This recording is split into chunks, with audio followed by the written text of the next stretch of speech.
नमस्कार, news room post में आप सभी का स्वागत है। मेरा नाम है गौरव। हिंदुत्व फिल्म की बहुत चर्चा चल रही है। 7 सितंबर को ये फिल्म आने वाली है। हमारे साथ इस फिल्म की स्टार कास्ट मौजूद है, प्रोड्यूसर मौजूद हैं और डायरेक्टर मौजूद हैं। इनसे कुछ सवाल जवाब का सिलसिला हम यहाँ पर करेंगे, जानना चाहेंगे इनकी फिल्म के बारे में। तो सबसे पहले हम इस फिल्म के प्रोड्यूसर करण राजदान जी से पहला सवाल करते हैं।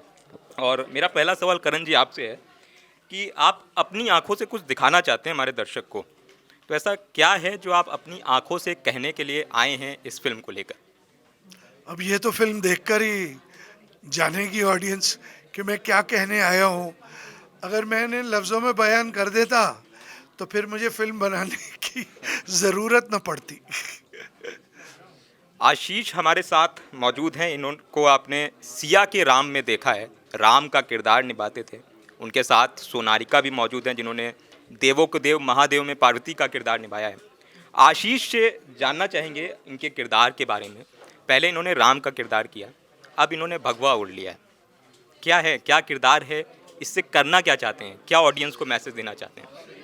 जी, पहले जो किया है उसकी श्रृंखला देख लेंगे तो फिर बहुत कुछ लगेगा कि पता नहीं क्या कहना चाहता हूँ, है ना। श्री राम किया, मोदी किया, अब आप बोलेंगे हिंदुत्व कर लिया, तो वैसे जोड़ेंगे तो बहुत सारी कड़ियाँ जुड़ जाएंगी।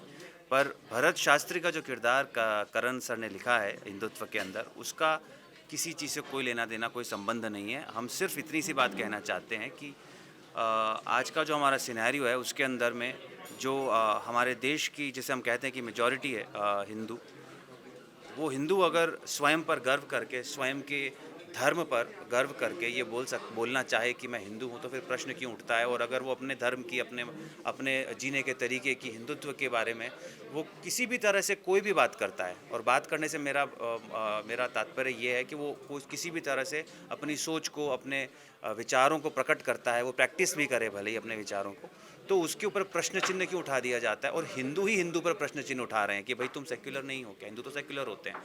तो अगर मैं अपने धर्म को अपने तरीके से, अपनी सोच और अपने विचार और अपनी समझ के हिसाब से प्रैक्टिस करना चाहता हूँ, तो मेरा धर्म, मेरा संविधान, मेरा देश मुझे उसकी इजाज़त देता है और मैं उस पर गर्व महसूस करता हूँ। बस इतनी सी बात कहना चाहता हूँ। हम देवों के देव महादेव में किरदार करने वाली, पार्वती का किरदार करने वाली सोनारिका से उनके कैरेक्टर, उनके किरदार के बारे में जानते हैं कि वो क्या किरदार निभा रही हैं, क्या कर रही हैं इस फिल्म में। जी। तो जो मैं किरदार निभा रही हूँ उसका नाम सपना है और ये एक एनआरआई लड़की है। और ये फ़िल्म सपना की जर्नी है हिंदुत्व के असली मायने को समझने की, उसे जानने की और गर्व करने की कि वो हिंदू है। जी। अंकित जी से सवाल कर लेते हैं। अंकित, जो किरदार आपका दिख रहा है, ऐसा लग रहा है कुछ वामपंथ आइडियोलॉजी की तरफ झुकाव है उसका। क्या कहना चाहेंगे, क्या विचारधारा है आपके किरदार की? समीर सिद्दीकी का जो कैरेक्टर है वो बेसिकली एक एक कॉम को, यानी मैं समझ रहा हूँ आपका क्वेश्चन कहाँ से आ रहा है। मैं एक बहुत बड़ी रिस्पॉन्सिबिलिटी है, एक कॉम का पूरा बोझ मैं अपने कंधे पे लेके चल रहा हूँ, तो टॉपिक बहुत सेंसिटिव हो जाता है। पर कहीं भी अगर हम वामपंथी की बात भी करें तो इंक्लिनेशन है ज़रूर, पर अगर मैं वो ये कि हम पूरा मूवी का वो नहीं बता सकते, क्योंकि जो हमारा मूवी का क्लाइमैक्स है वो बहुत ही एक अच्छे मैसेज के साथ एंड होता है। तो उसमें जो आइडियोलॉजीज़ है वो कैसे यूनिवर्सिटी में आके चेंज होती है, बचपन में ऐसी नहीं रहती जैसा वो था। जैसे हम दिवाली और ईद साथ में बनाते थे दोनों, आगे जाके कैसे इनकी आइडियोलॉजीज़ पॉलिटिक्स के कारण चेंज हो जाती है, उसके ऊपर मूवी है। दो दोस्तों के ऊपर मूवी है और प्यार के ऊपर मूवी है। ओके। आशीष ने एक इंटरव्यू में बोला कि वो जो करण राजदान है वो एक नैरेटिव बना हुआ है जिसको तोड़ना चाह रहे हैं। ऐसा कौन सा नैरेटिव है जिसके बारे में आप बात कर रहे थे? वही ना कि बहुत सारी तरीके से हिंदुत्व को मलाइन करने की कोशिश की जाती है, हिंदू को हिंदू के खिलाफ खड़ा करने की कोशिश की जाती है। भले ही वो secularism, freedom of speech, freedom of expression, राजनीतिक तरीक़ों से ये कहा जाए कि हिंदुत्व जो है वो एक एक्सट्रीम ऑर्गेनाइजेशन है, सैफरन टेरर बीच में चलाया गया, उसको मलाइन किया गया। मैं सिर्फ इतना कहना चाहता हूँ, उसमें आपको योजनाबद्ध तरीके से जो चीज़ें होती हैं ना, बहुत सिंपल सा एग्जांपल देता हूँ आपको मैं, कि जब पैलेस्टीन में कुछ होता है तो हमारे यहाँ पर बहुत सारे सेलिब्रिटीज़ हैं, बहुत सारे हमारे कॉलीग्स हैं, स्पोर्ट्स पर्सन हैं, एक्टर्स हैं, कलाकार हैं, समाज के लिए काम करने वाले लोग हैं, वो सब एक योजनाबद्ध तरीके से हैशटैग चलाते हैं, उसके बारे में बात करते हैं, स्लोगन्स रेज करते हैं। लेकिन हम अभी देख रहे हैं कि पिछले कुछ दिनों से लंदन में, यूके में, लेस्टर में, बर्मिंघम में योजनाबद्ध तरीके से हिंदू टेम्पल्स के ऊपर मॉब्स आ रहे हैं, उन्हें वायलेंट थ्रेट्स दे रहे हैं। हमारे जो हिंदू भाई हैं वो मंदिरों के अंदर बंद हैं। और जब पुणे के अंदर अभी रिसेंटली एंटी इंडिया स्लोगन्स उठाए गए, हमने आंखों से देखी है वो सारी चीज़ें, झूठ नहीं है वो कुछ, वो सब कुछ सच है। नेशनल इंटरनेशनल मीडिया में चल रहा है, एक भी आवाज़ नहीं उठती, सब चुप हैं। वो सारे लोग जो इस बात को अपना अधिकार और जिम्मेदारी समझते हैं कि कोई भी पब्लिक इशू हो उसके ऊपर उनको आवाज़ उठानी चाहिए, बिल्कुल उठानी चाहिए, पर फिर सेलेक्टिव आउटरीच नहीं होना चाहिए। फिर आप सबके लिए समान तरीके से आवाज़ उठाएं। जब आप सेलेक्टिव आउटरीच करते हैं तो फिर आप हिंदुत्व को मलाइन करने की कोशिश कर रहे हैं, और ये अब समझ में आ रहा है, और हम उसी नैरेटिव को काउंटर करने की कोशिश कर रहे हैं। हमारे साथ मुकेश त्यागी जी भी मौजूद हैं और इस फिल्म के निर्माता, प्रोड्यूसर जो है वो मौजूद हैं।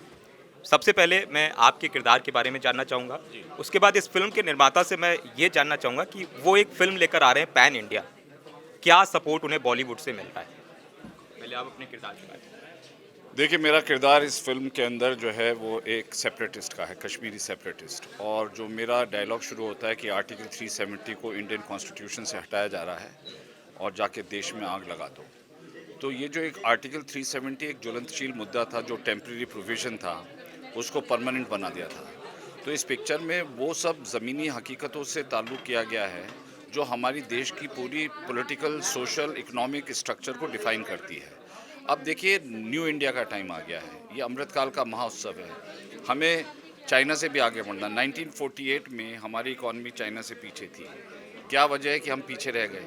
तो कहीं ना कहीं जो पॉलिटिक्स ऑफ अपीसमेंट है, अब जैसे सेकुलरिज्म फॉर एग्जांपल आप ले लीजिए, 1976 में 42nd अमेंडमेंट के थ्रू सेकुलरिज्म ऐड किया गया। इंडियन कॉन्स्टिट्यूशन का सेकुलर नहीं था। जब हिंदुस्तान और पाकिस्तान का डिवीज़न हुआ तो आप क्या समझते हैं कि वो तब डिवीज़न किस आधार पे हुआ? देखिए, हमारे यहाँ आक्रांताएँ आए, मुगल का शासन हुआ, अकबर जो कि जजिया के नाम से कितने भी नॉन मुस्लिम्स को जो है गले कटवा दिए गए। फिर अंग्रेज़ आए, मैकॉले आए, मार्क्सिस्ट आए, और विवेकानंद जी ने एक ही बात कही है कि गर्व से बोलो हम हिंदू हैं। तो हम अपने आप की आइडेंटिटी को खुद छुपाने में हम समझ ले कोई हम क्राइम कर रहे हैं। देखिए, हिंदुस्तान है, हिंदुस्तान के अंदर ये नहीं कि कोई मुस्लिम है या सिख ईसाई है, ये पूरी एक समावेशी समाज है। लेकिन सब में जुड़ कर के रहना ही जो है हिंदुत्व क्या जो तत्व है, हिंदू का तत्व क्या है? आपस में प्रेम मोहब्बत, वासुदेव कुटुंबकम, दूसरों को हेल्प करो, दूसरे की पीड़ा को अपनी पीड़ा समझो, झूठ मत बोलो, निष्काम मत करो, ज्ञान अर्जन करो, योग करो। इतनी तमाम हिंदू के अंदर, ये नहीं कि आपको मंदिर जाकर के आप हिंदू बनते हैं या जनेऊ डाल के ही मंदिर बनते हैं।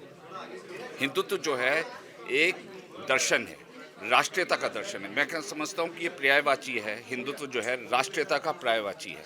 अगर राष्ट्र है तो हम सब हैं, और राष्ट्र नहीं है तो जो भी राष्ट्र विरोधी हो, चाहे हिंदू भी राष्ट्र विरोधी हो, तो मैं समझता हूँ वो हिंदुत्व के खिलाफ काम कर रहा है। तो ये एक सामाजिक संदेश है, इसमें सबको गले लगाने वाली बात हो रही है। इस पिक्चर में कोई पोलराइजेशन नहीं है, लेकिन अपीसमेंट जब का दौर आया, डिवाइड एंड रूल का आया, आपने देखा किस तरह से मैकाले ने इंग्लिश डाल करके लोगों के अंदर एक दुष्भावना डाली। हमारे लेफ्टिस्ट राइटर्स हैं जैसे रोमिला थापर और तमाम ऐसे जिन्होंने हिस्ट्री को डिस्टॉर्ट किया।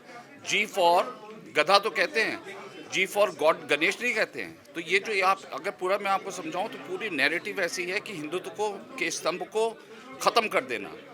तो जो करण राजदान की पहल है, तो मैं एक ही उसमें शेर में ख़त्म करूंगा, मंजिलें उनको मिलती हैं जिनके सपनों में जान होती है, मंजिलें उनको मिलती हैं जिनके सपनों में जान होती है, पंख से कुछ नहीं होता, हौसलों से उड़ान होती है। तो मैं समझता हूँ करण राजदान ने इस माहौल में हिंदुत्व बना करके ये दिखा दिया है कि जो है अभिव्यक्ति जो होनी चाहिए वो समाज से संवेदनशील होनी चाहिए, और हिंदू राष्ट्र में रह करके अगर हम हिंदुत्व का झंडा नहीं उठाते तो हमें अपने आप पर शर्म आनी चाहिए। किस हौसले के साथ इस फिल्म का निर्माण करने को आपने सोचा और क्या सहयोग मिला आपको बॉलीवुड से? देखिए, सहयोग की बात तो ऐसी है, सहयोग तो अभी मिलना बाकी है, क्योंकि प्रोडक्शन में तो देखिए क्या होता है कि जिस स्टेट में आप फिल्म को प्रोड्यूस कर रहे हो या फिल्म को ज़्यादा शूट हो रही है, तो इसकी पूरी शूटिंग उत्तराखंड में हुई है। और मैं अपना थोड़ा सा इंट्रोडक्शन आपको देना चाहता हूँ। मेरा नाम सचिन चौधरी है, मैं रुड़की में पला बड़ा हूँ, उत्तराखंड में ही मेरा जीवन यापन हुआ है। उसके बाद मैंने कॉलेज किया, इंजीनियरिंग की पढ़ाई की, फिर IIM कोलकाता से एक मैनेजमेंट की पढ़ाई की। उसके बाद मैं थ्रू आउट नौकरी में रहा हूँ और सभी जी एंटरटेनमेंट में, जी न्यूज़ में सभी में कार्यरत रहा हूँ।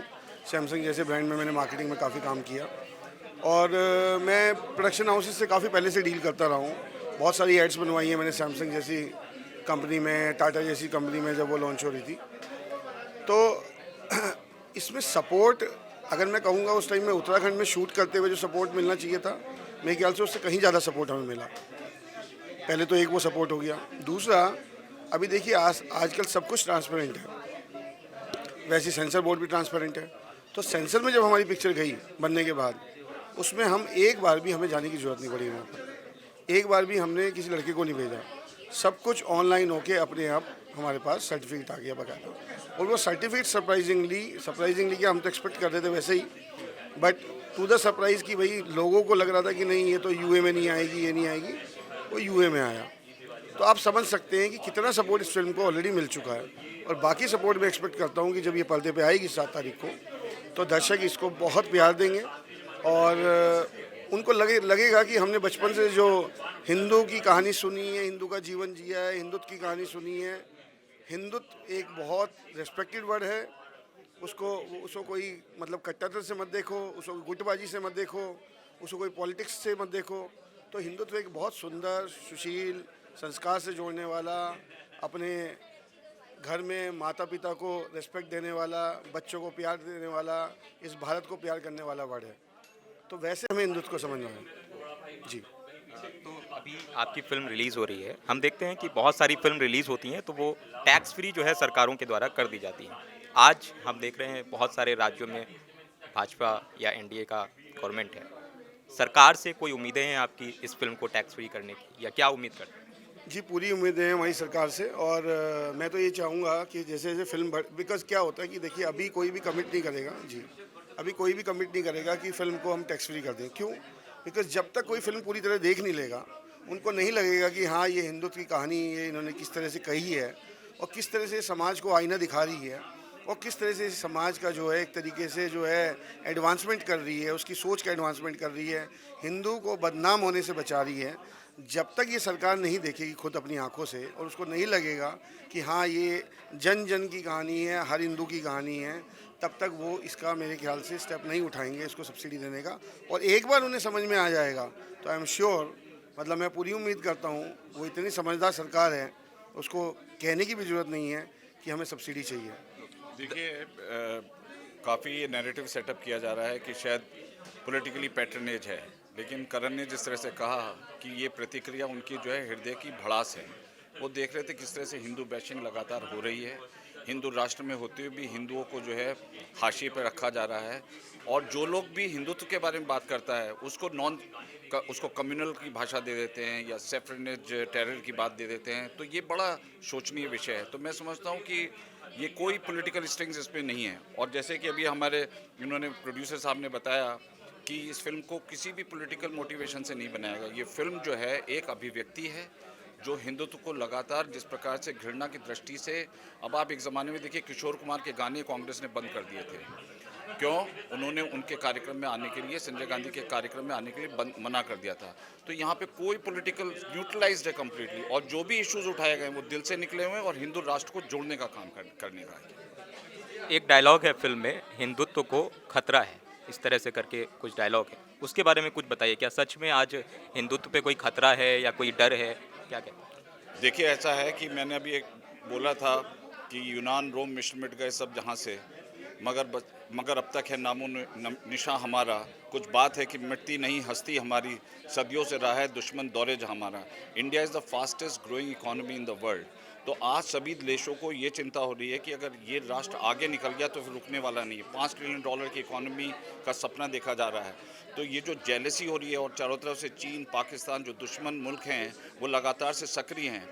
भाई आप जो है यहाँ पर रह कर के मुल्क का नमक खाते हैं, आप इसी थाली में खा करके अगर उसी में छेद करते हैं, तो ये मैं समझता हूँ देश में जिस प्रकार का एक माहौल बना था, विषैला माहौल ऑफ तुष्टीकरण, उसका एक ये जवाब है। तो हमें अगर देश को आगे बढ़ाना है तो शांति, संपन्नता, इन सब की नितांत आवश्यकता है। तो वो जो हम देख रहे हैं ये माहौल कि यहाँ पर जिस प्रकार से अभी आपने हाल में देखा किस प्रकार से कम्युनल डिवाइड करने में लोग लगे थे, लेकिन जब से मोदी जी आए तब से आपने कोई कम्युनल राइट सुना है? तो ये जो कम्युनल राइट्स होते थे ये एक साजिश थी, और ये साजिश हमारे चलो एक कॉन्सेप्ट है बॉल्कनाइजेशन, पता नहीं आपने पढ़ा है कि नहीं पढ़ा। बॉल्कनाइजेशन मींस डिसइंटीग्रेटिंग द कंट्री, ये 70s और 80s का नैरेटिव है। तो देश के अंदर बहुत सी ऐसी शक्तियां हैं जो कि एक्टिव हैं कि इस देश को कैसे विघटित किया जाए, और वही था जो इंग्लैंड ने, जो यूके ने किया था डिवाइड एंड रूल, पाकिस्तान और इंडिया को डिवाइड करने का नतीजा वही था।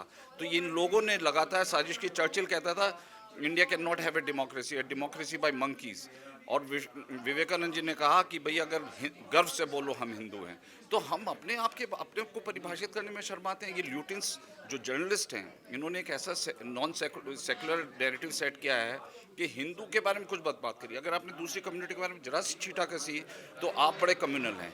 तो मैं समझता हूँ ये एक डायलॉग होना चाहिए, और ये इस फिल्म के माध्यम से, करण राजदान की फिल्म से माध्यम से जो इन्होंने प्रोड्यूस करी है, मैं बहुत ही I am very grateful to this gentleman, क्योंकि इस फिल्म को लेकर के लोग डर रहे थे कि मैं इस फिल्म को छूँ नहीं छूँ। हिंदुत्व एक संवेदनशील एक्सप्लोजिव टाइटल है, लेकिन ये आगे बढ़े और इन्होंने करण राजदान के साथ कंधे से कंधा मिलाकर पिछले 3 महीने से लगातार 24/7 ये काम कर रहे हैं इस फिल्म को इस मुकाम पे लाने के लिए। और आज मैं देख रहा हूँ पिक्चर बहुत चर्चित हो रही है।